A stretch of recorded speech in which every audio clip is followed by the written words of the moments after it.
फतह मक्का दुनिया की तारीख के सबसे बड़े इवेंट्स में से एक है।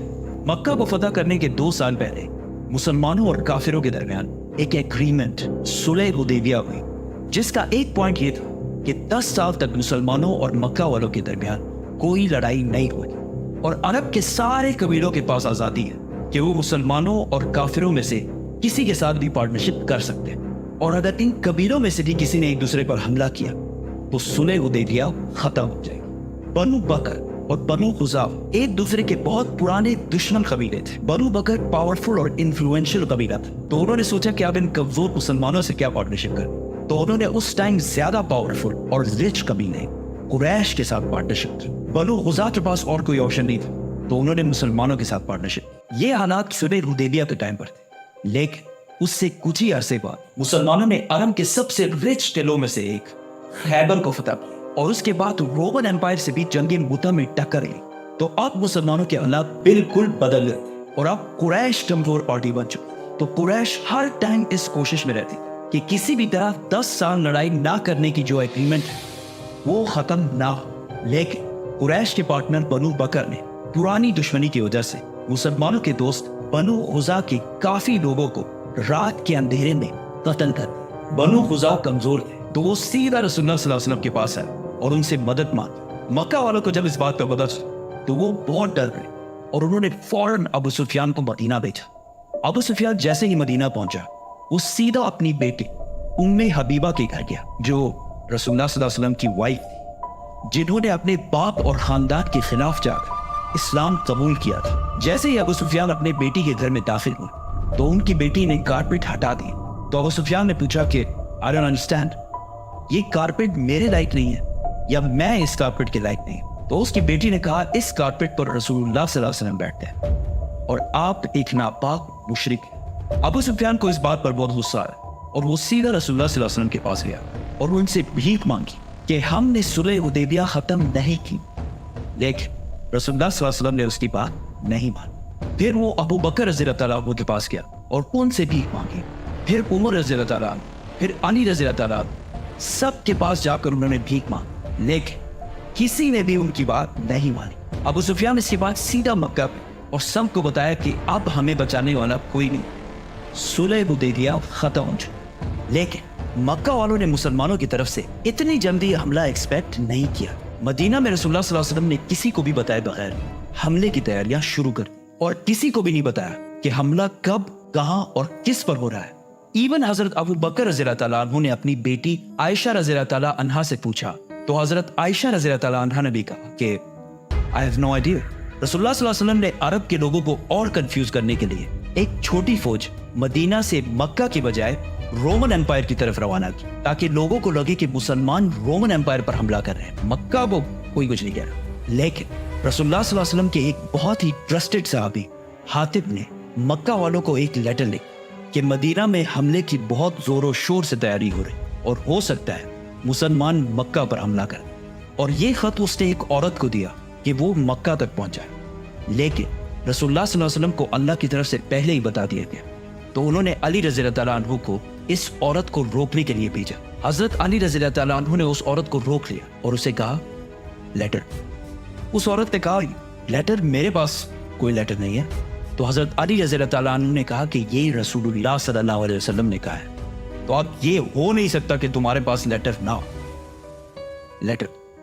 हजरत उमर रज़ियल्लाहु अन्हु ने कहा कि मैं इसका सर काट के उधर फेंक देता, लेकिन उस सहाबी ने कहा कि मैंने सिर्फ अपने बच्चों को बचाने के लिए ऐसा किया जो मक्का में रहते। तो रसूलुल्लाह सल्लल्लाहु अलैहि वसल्लम ने इस सहाबी को माफ कर दिया।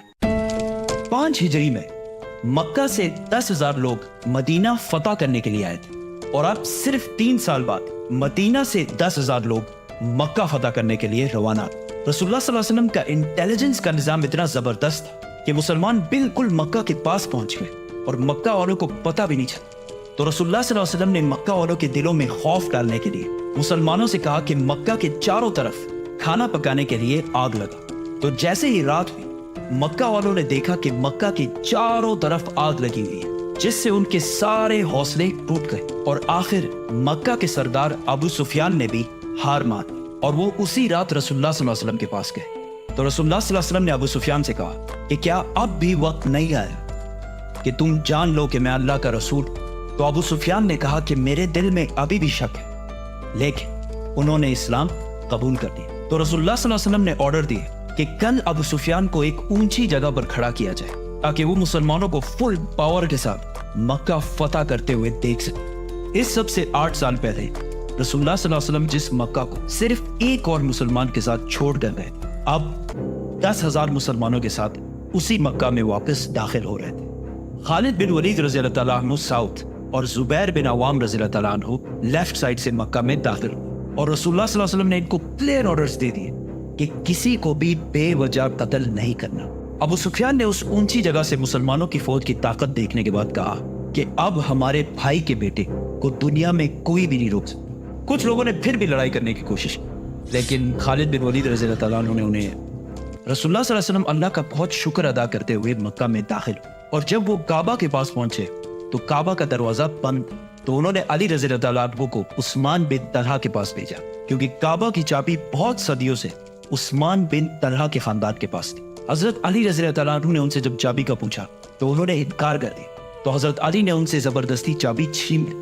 رسول اللہ صلی اللہ علیہ وسلم جب کعبہ میں داخل ہوئے تو انہیں اللہ کی طرف سے بتایا گیا کہ کعبہ کی چابی واپس اس کافر عثمان بن طلحہ کو دی جائے، تو حضرت علی رضی اللہ تعالیٰ عنہ نے ان سے معافی مانگی اور چابی ان کو واپس کر دی، اور وہ مسلمان ہو گئے۔ اور رسول اللہ صلی اللہ علیہ وسلم نے عثمان بن طلحہ سے کہا کہ یہ کعبہ کی چابی تمہارے اور تمہاری اولاد کے پاس قیامت تک رہے گی، اور اس چابی کو تمہارے خاندان سے صرف ایک ظالم نہیں چھینے، اور آج تک 1400 سال بعد بھی یہ چابی اسی خاندان کے پاس ہے، کیونکہ یہ خاندان کوئی عام خاندان نہیں ہے۔ ابراہیم علیہ السلام نے جب کعبہ بنایا تو کعبہ کی چابی انہوں نے اسماعیل علیہ السلام کو دی، اور اسماعیل علیہ السلام نے یہ چابی اپنے بیٹوں کو دی، اور ایسا سلسلہ چلتا رہا۔ آخر عرب کے ایک قبیلے نے ابراہیم علیہ السلام کے خاندان سے یہ چابی چھین لی، پھر اس قبیلے سے یہ چابی ایک اور قبیلے نے چھین، اور آخر یہ چابی قریش کے پاس آئی جو اسماعیل علیہ السلام کی پیور اولاد تھی۔ اس طرح یہ چابی واپس ابراہیم علیہ السلام کے خاندان کے پاس آئی، اور اسی لیے رسول اللہ صلی اللہ علیہ وسلم نے یہ چابی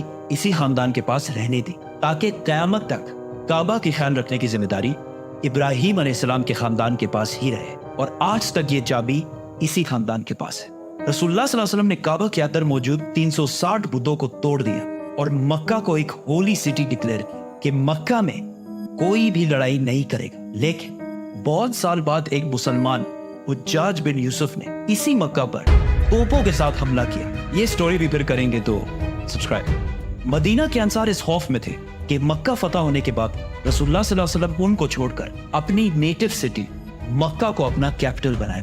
رسول اللہ صلی اللہ علیہ وسلم نے اتنی ساری لڑائیوں اور مکہ والوں کے اتنے ظلم کے بعد سارے مکہ والوں کو اکٹھا کیا اور ان سب کو کہا کہ آج میں تم لوگوں کے ساتھ وہ کروں گا جو یوسف علیہ السلام نے اپنے بھائیوں کے ساتھ کیا تھا، اور پورے مکہ میں سب کو معاف کر دیا۔ اور اتنی بڑی فتح کے بعد بھی مکہ میں کسی سے بھی کوئی مال غنیمت نہیں لیا، اور رسول اللہ صلی اللہ علیہ وسلم کچھ ہی دن بعد مکہ سے واپس مدینہ اپنے کیپٹل چلے گئے۔ اب مدینہ کی یہ ریاست عرب کی سب سے طاقتور سٹیٹ بن، لیکن عرب کے کچھ قبیلوں نے پھر بھی مسلمانوں کی طاقت ایکسپٹ نہیں کی، تو رسول اللہ صلی اللہ علیہ وسلم اس بار 12,000 لوگ لے کر حنین کی طرف روانہ ہوئے۔ اس فوج میں بہت سارے نئے مسلمان بھی تھے اور وہ بہت ریلیکس تھے کہ ہم آرام سے جنگ جیت جائیں، لیکن یہ جنگ مسلمانوں کے لیے سب سے خطرناک جنگوں میں سے ایک ہے۔